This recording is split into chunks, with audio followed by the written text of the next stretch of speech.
بسم اللہ الرحمن الرحیم۔ السلام علیکم۔ حضور سیدنا غوث اعظم فرماتے ہیں، میں 10 برس کی عمر میں اپنے شہر کے مکتب میں حصول علم کے لیے جایا کرتا تھا۔ اس وقت میرے ساتھ ملائکہ بھی ہوتے تھے جو میرے آگے پیچھے میری حفاظت کی غرض سے چلتے تھے۔ جب میں مدرسہ پہنچتا تھا تو وہ بار بار منادی کرتے تھے، اللہ کے ولی کے لیے جگہ خالی کر دو۔ چنانچہ وہ میرے لیے جگہ خالی کر دیتے تھے۔ ایک مرتبہ میں نے ایک ایسے شخص کو دیکھا جس نے فرشتوں کی آواز سن کر کہا کہ یہ نہایت معزز گھرانے کا فرد ہے اور عن قریب اس کو وہ عظمت اور بزرگی حاصل ہوگی جس میں کوئی مزاحمت نہ ہوگی۔ اس کو ایسا قرب نصیب ہوگا کہ اس کو کوئی فریب نہ دے سکے گا۔ پھر 40 برس بعد میں نے اس شخص کو پہچانا، وہ شخص ابدالوں میں سے تھا۔ حضرت شیخ ابو سعود احمد بن ابی بکر سے مروی ہے، حضور سیدنا غوث اعظم نے فرمایا، میں 25 سال تک تنہا عراق کے بیابانوں میں پھرتا رہا۔ میں لوگوں کو نہ جانتا تھا، لوگ مجھے نہیں جانتے تھے۔ اسی دوران میرے پاس رجال الغیب اور جنات تشریف لائے جنہیں میں طریقت اور رسول اللہ کی تعلیم دیا کرتا تھا۔ ابتدا میں جب میں عراق میں داخل ہوا تو حضرت خضر میرے ہم سفر تھے اور میں انہیں اس وقت سے پہچانتا نہیں تھا۔ ان کے ساتھ میرا معاہدہ ہوا کہ میں ان کے کسی حکم کی خلاف ورزی نہیں کروں گا۔ ایک مرتبہ انہوں نے مجھے ایک جگہ بیٹھنے کا حکم دیا، میں اسی جگہ 3 سال بیٹھا رہا۔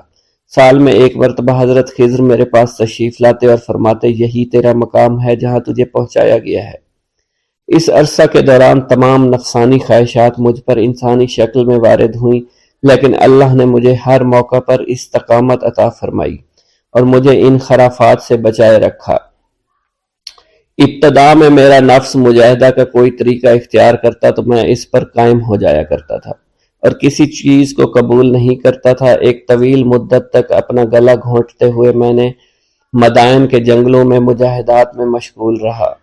حضور سیدنا غوث اعظم فرماتے ہیں، میں نے اپنے نفس کو مختلف مجاہدوں اور ریاستوں اور مشقتوں میں ڈالے رکھا۔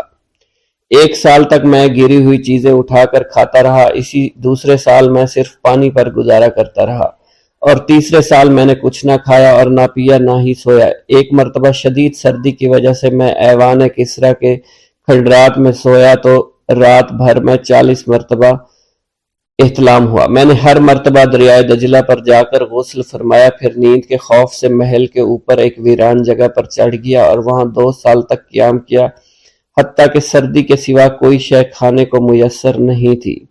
حضور سیدنا غوث اعظم فرماتے ہیں، ہر سال ایک بزرگ آتے اور وہ مجھے اونی جبہ دے کر چلے جاتے۔ اسی طرح میں نے بے شمار طریقوں سے دنیا اور نفس سے چھٹکارا حاصل کرنے کی کوشش کی۔ لوگ مجھے دیوانہ سمجھتے تھے۔ میں برہنہ جسم جنگلوں میں چلا جاتا، کانٹوں پر لوٹا شور مچایا کرتا، میرے تمام بدن سے خون جاری ہو جایا کرتا۔ لوگ مجھے اٹھا کر شفا خانے لے جایا کرتے جہاں میری حالت مزید بگڑ جایا کرتی۔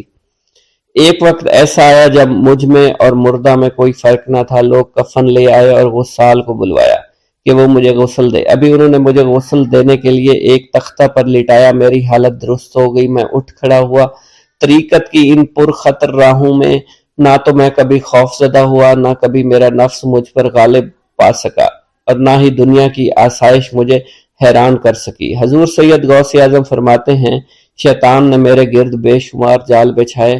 جب میں نے ان سے کہا یہ کیا ہے، اس نے کہا یہ دنیاوی آلائشیں ہیں اور میں ان جالوں میں سے تم لوگوں کا شکار کیا کرتا ہوں۔ میں نے 1 سال تک شیطان کا مقابلہ کیا، اس کے بچھائے ہوئے تمام جالوں کو ختم کیا۔ اس کے بعد میرے سینے کو کھول دیا گیا اور مجھ پر بے شمار خلائق ظاہر ہوئے۔ حضور سیدنا غوث اعظم فرماتے ہیں، میں نے دریافت کیا کہ یہ اللہ ایک کیسے ہے؟ جواب ملا، یہ خلق کے اسباب ہیں جو تم سے ملے ہوئے ہیں۔ میں سال بھر ان کی جانب متوجہ رہا یہاں تک کہ وہ مجھ سے جدا ہو گئے۔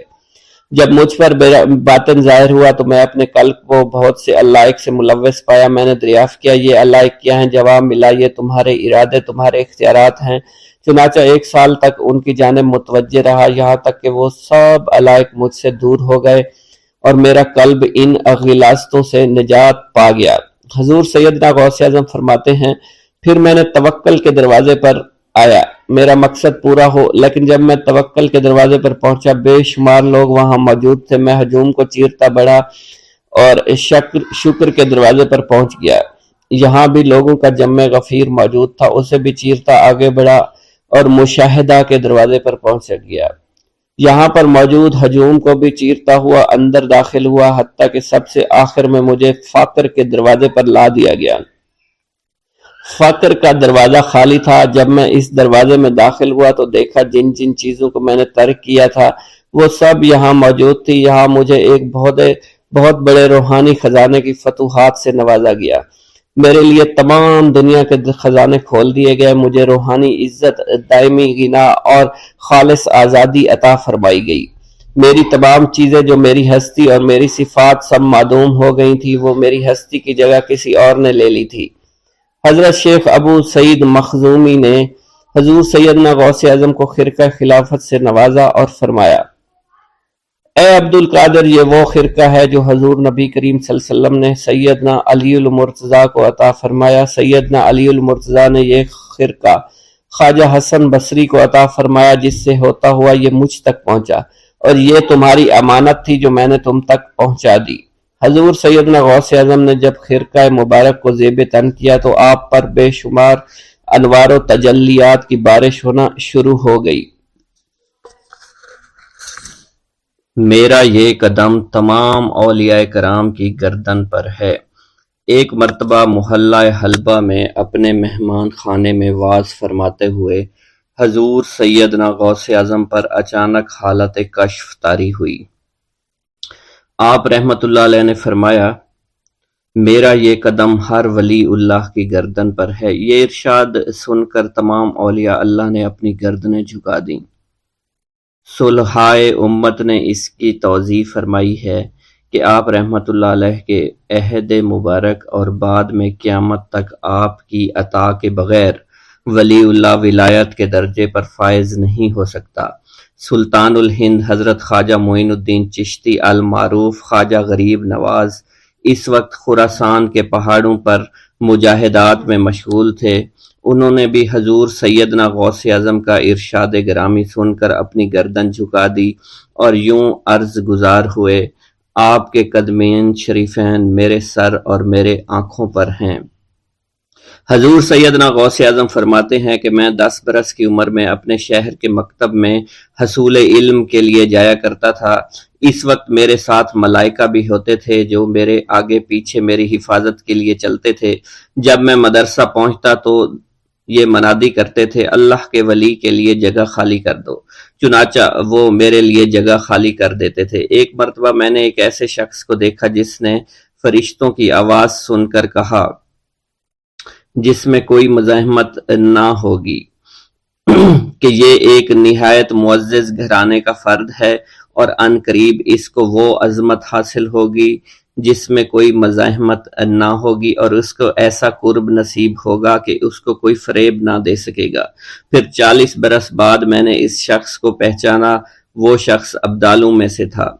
حضرت شیخ ابو سعود احمد بن بکر حریمی سے مروی ہے کہ حضور سیدنا غوث اعظم نے فرمایا کہ میں 55 سال تک تنہا عراق کے بیابانوں میں پھرتا رہا، میں لوگوں کو نہ جانتا، لوگ مجھے نہ جانتے۔ اسی دوران میرے پاس رجال الغیب اور جنات تشریف لاتے جنہیں میں طریقت اور اصول کی تعلیم دیتا تھا۔ ابتدا میں جب میں عراق میں داخل ہوا تو حضرت خضر میرے ہم سفر بنے، اور بعد میں اس وقت ان کو پہچانتا نہ تھا، اور اس کے ساتھ میرا معاہدہ ہوا کہ میں ان کے کسی حکم کی خلاف ورزی نہیں کروں گا۔ ایک مرتبہ انہوں نے مجھے ایک جگہ بیٹھنے کا حکم دیا اور میں اس جگہ 3 سال تک بیٹھا رہا۔ سال میں ایک مرتبہ حضرت خضر میرے پاس تشریف لاتے، فرماتے کہ یہی تیرا مقام ہے جہاں تجھے پہنچایا گیا ہے۔ اس عرصہ کے دوران تمام نفسانی خواہشات مجھ پر انسانی شکل میں وارد ہوئیں، لیکن اللہ عز و جل نے مجھے ہر موقع پر استقامت عطا فرمائی اور مجھے ان خرافات سے بچائے رکھا۔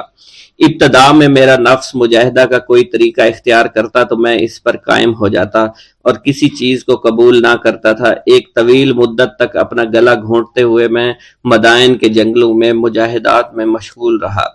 حضور سیدنا غوث اعظم فرماتے ہیں کہ میں نے اپنے نفس کو مختلف مجاہدوں، مختلف ریاضتوں اور مختلف مشقتوں میں ڈالے رکھا۔ 1 سال تک میں گری ہوئی چیزیں اٹھا کر کھاتا رہا، دوسرے سال پانی پر گزارا کیا، اور تیسرے سال نہ میں نے کچھ کھایا، نہ پیا اور نہ ہی سویا۔ ایک مرتبہ شدید سردی کی وجہ سے میں ایوان کسریٰ کے کھنڈرات میں سویا تو رات بھر میں 40 مرتبہ طبیعت خراب ہوئی۔ حضور سیدنا غوث اعظم فرماتے ہیں، ہر سال ایک بزرگ آتے اور وہ مجھے جبہ دے کر چلے جاتے۔ اسی طرح میں نے بے شمار طریقوں سے دنیا اور نفس سے چھٹکارا پانے کی کوشش کی۔ لوگ مجھے دیوانہ سمجھتے تھے۔ میں برہنہ جسم جنگلوں میں چلا جاتا اور کانٹوں پر لوٹتا شور مچاتا تھا۔ میرا تمام بدن سے خون جاری ہو جایا کرتا تھا اور لوگ مجھے اٹھا کر شفا خانے لے جایا کرتے، جہاں میری حالت مزید بگڑ جاتی۔ ایک وقت ایسا بھی آیا جب مجھ میں اور مردہ میں کوئی فرق نہ تھا۔ لوگ کفن لے کر آئے، غسال کو بلوایا کہ وہ مجھے غسل دے دیں۔ ابھی انہوں نے مجھے غسل دینے کے لیے تختہ پر ڈالا ہی تھا کہ میری حالت درست ہو گئی۔ میں اٹھ کھڑا ہوا۔ طریقت کی ان پرخطر راہوں میں نہ تو میں کبھی خوف زدہ ہوا اور نہ کبھی میرا نفس مجھ پر غلبہ پا سکا اور نہ ہی دنیا کی آرائش مجھے حیران کر سکی۔ حضور سیدنا غوث اعظم فرماتے ہیں، شیطان نے میرے گرد بے شمار جال بچھائے۔ جب میں نے اس سے کہا کہ یہ کیا ہے تو اس نے کہا یہ دنیاوی چیزیں ہیں اور میں ان جالوں سے تم جیسوں کو شکار کرتا ہوں۔ میں نے 1 سال تک شیطان کا مقابلہ کیا، اس کے بچھائے ہوئے تمام جالوں کو ختم کر دیا۔ اس کے بعد میرے سینے کو کھول دیا گیا اور مجھ پر بے شمار خلائق ظاہر ہوئے۔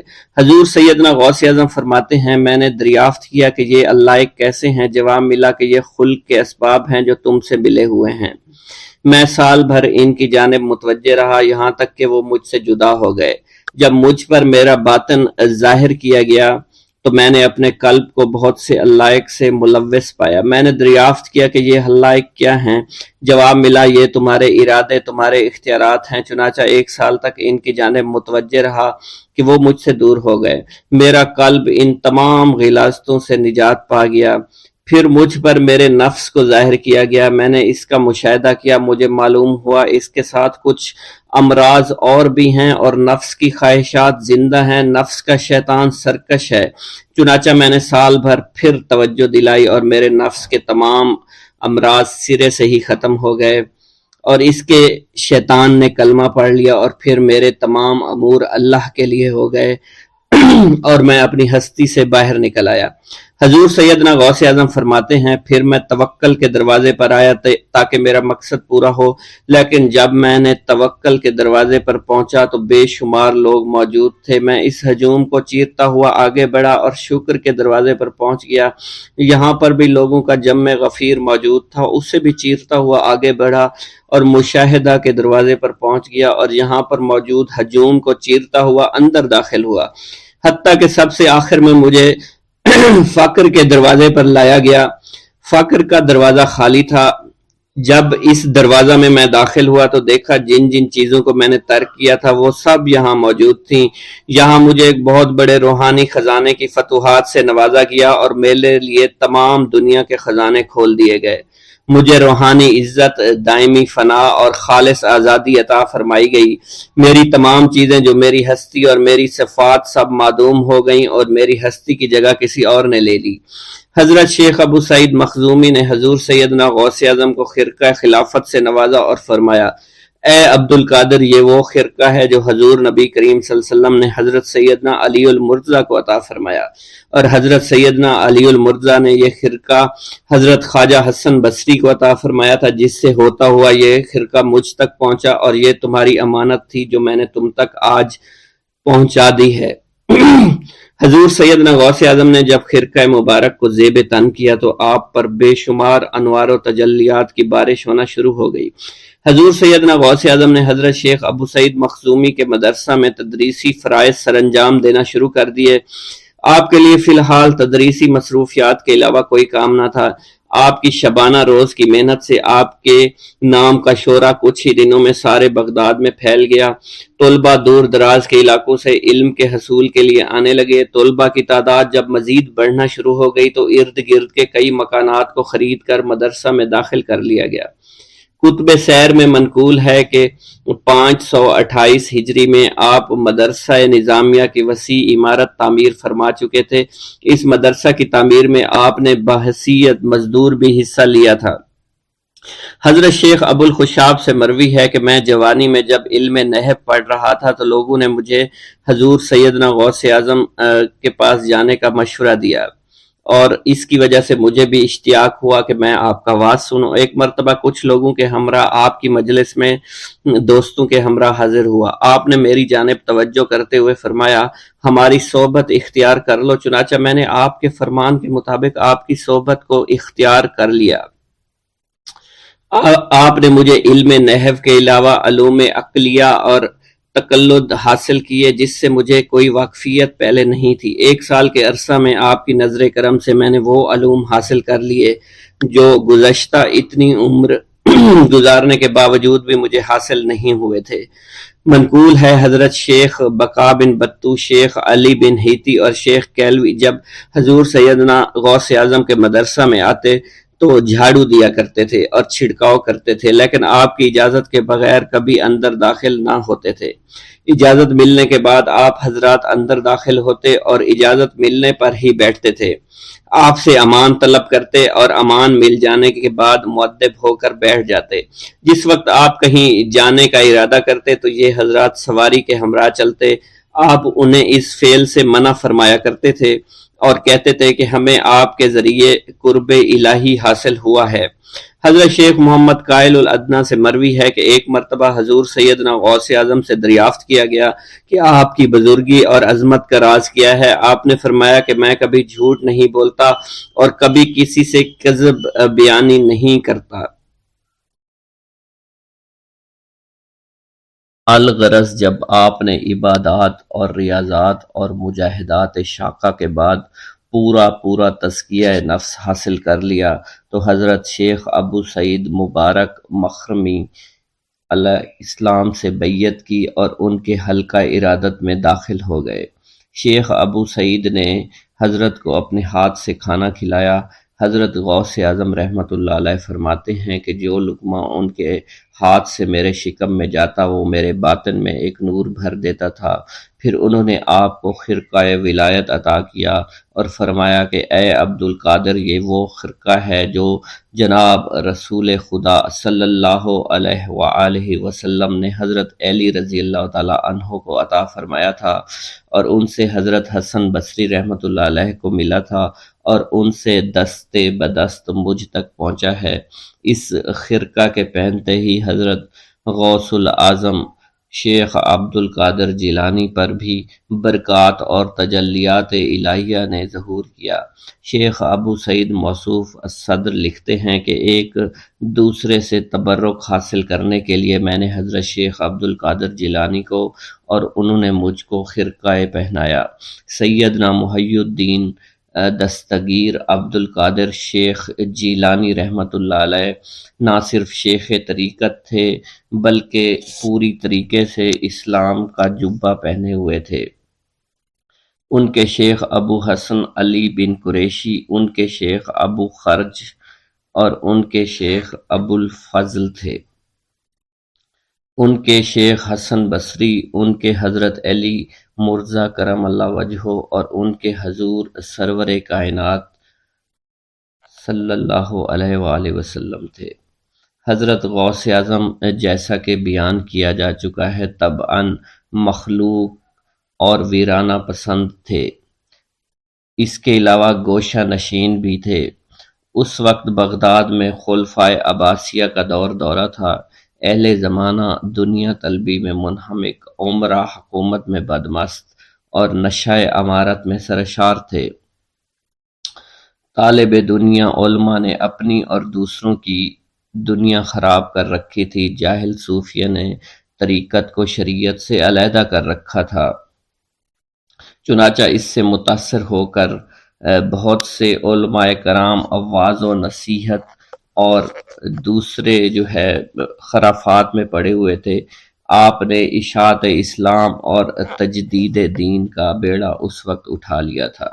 ابھی اس کا عزم ہی کیا تھا کہ سرور کائنات رسول صلی اللہ علیہ وسلم کو آپ نے خواب میں دیکھا۔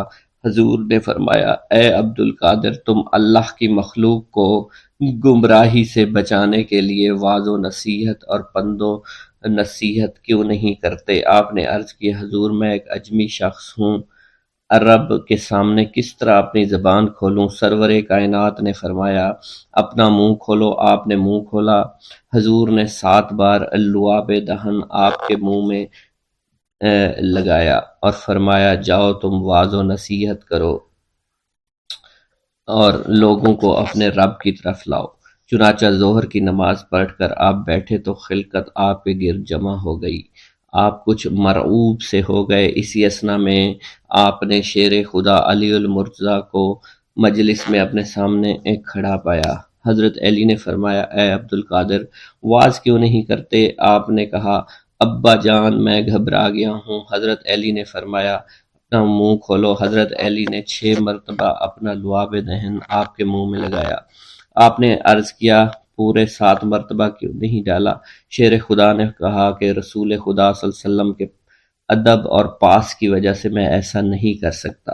اس کے بعد حضرت علی رضی اللہ تعالیٰ عنہ شیر خدا آپ سے پوشیدہ ہو گئے، اور پھر آپ کا فکر دل دنیا سے غوطے کھانے لگا، حقائق و معارف کے موتی نکالنے اور ساحل سینہ پر لالا کر ڈالنے لگا، اور ترجمان زبان کا دلال اپنی توتی بولنے لگا۔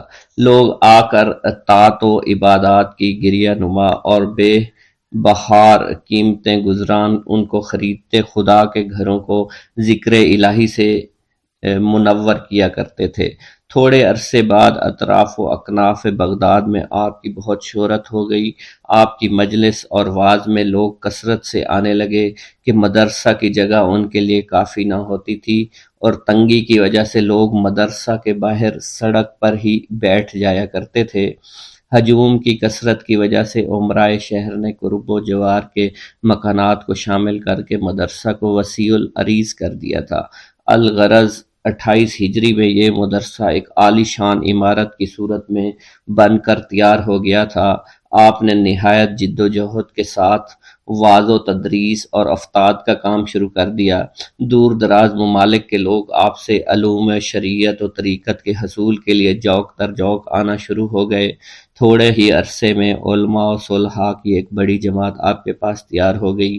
آپ سے علوم حاصل کر کے بہت سے لوگ اپنے شہروں کو واپس چلے گئے، اور تمام عراق میں آپ کے مریدین کثرت کی تعداد میں پھیلنا شروع ہو گئے۔